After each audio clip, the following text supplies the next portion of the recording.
अंगणात झोपलेल्या वृद्ध महिलांचे मंगळसूत्र चोरणाऱ्या चौघांना एलसीबीकडून अटक, लार्वांचा मुद्देमाल जप्त. रात्री अंगणात झोपलेल्या वृद्ध महिलांच्या गळ्यातील सोन्याचे मंगळसूत्र चोरी करणाऱ्या 4 जणांच्या टोळीला स्थानिक गुन्हे शाखेच्या एलसीबी पथकाने अटक केली.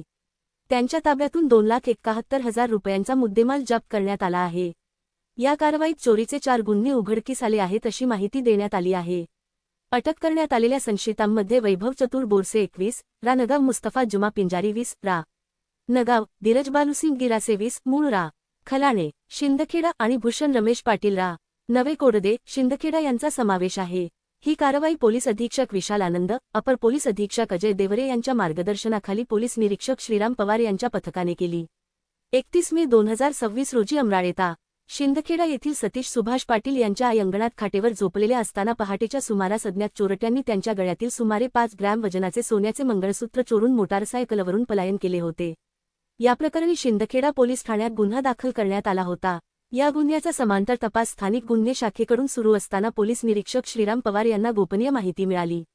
त्यानुसार पौनी चेतन मुंडे यांच्या नेतृत्वाखालील पथकाने मुंबई आग्रा महामार्गावरील सरवड फाटा परिसरात सापळा रचून संशयितांना ताब्यात घेतले. चौकशीदरम्यान संशयितांनी अमराळे व होळता, शिंदखेडा येथे वृद्ध महिलांच्या गळ्यातील सोन्याचे मंगळसूत्र चोरी केल्याची कबुली दिली. तसेच आरोपी वैभव बोरसे याने साथीदार मुस्तफा पिंजारीसोबत नवलनगर येथून मोटारसायकल चोरी केल्याचीही कबुली दिली.